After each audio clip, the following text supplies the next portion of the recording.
எல்லாருக்கும் வணக்கம். இன்றைக்கி என்னோடய சேனல் B2 குக்ஸில் ஒரு இம்யூனிட்டி பூஸ்டர் ரசம் ரெசிபி நெல்லிக்காய் ரசம் எப்படி பண்ணுறதுன்னு பார்க்கலாம்.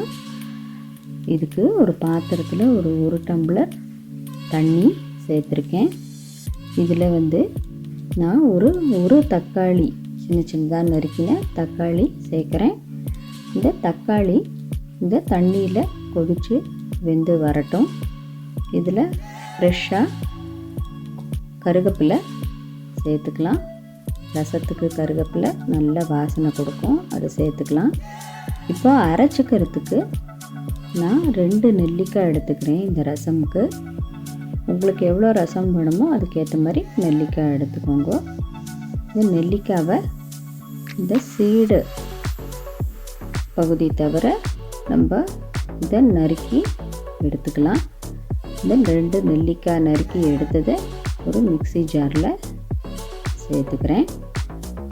இதோட ஒரு சின்ன பீஸ் இஞ்சி சேர்த்துக்கிறேன். ஒரு பச்சை மிளகாய் உடச்சி அதையும் சேர்த்துட்டுருக்கேன்.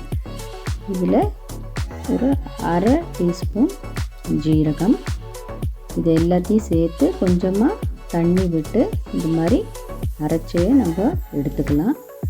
இந்த தக்காளி வெந்து வந்ததுக்கப்புறம் இந்த அரைச்ச விழுத ரசத்தில் சேர்த்து இது ஒரு 3 to 4 minutes கொஞ்சம் கொதிச்சுண்டு வரட்டும். இந்த மிக்சர் ஜாரில் இன்னும் கொஞ்சம் கூட தண்ணி சேர்த்து எல்லாத்தையும் இந்த ரசத்தில் சேர்த்தாச்சு.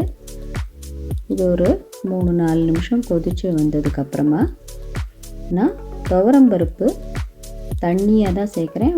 நீங்கள் வேணால் பருப்பாக சேர்க்கலாம். அந்த துவரம்பருப்பு தண்ணியை இதில் சேர்த்துக்கலாம். ரசம் எவ்வளோ தண்ணி வேணுமோ நம்ம ஆட் பண்ணிக்கலாம். உங்களுக்கு தேவையான அளவு உப்பு சேர்த்துக்கலாம். இந்த ரசத்துக்கு தாளிக்க ஒரு டீஸ்பூன் நெய் சேர்த்து ஒரு அரை டீஸ்பூன் கடுகு சேர்த்து நம்ம ரசத்துக்கு தாளித்து விடலாம். ரசம் இந்த மாதிரி நுரைச்சி வர்றது தான் பதம். இதோடு நம்ம அணைச்சிடணும். இதுக்கு மேலே கொதிக்க விடக்கூடாது. நல்லா ஃப்ரெஷ்ஷு கொத்தமல்லி சேர்த்துருக்கேன். நம்ம தாளித்த கடுகையும் இதில் சேர்த்து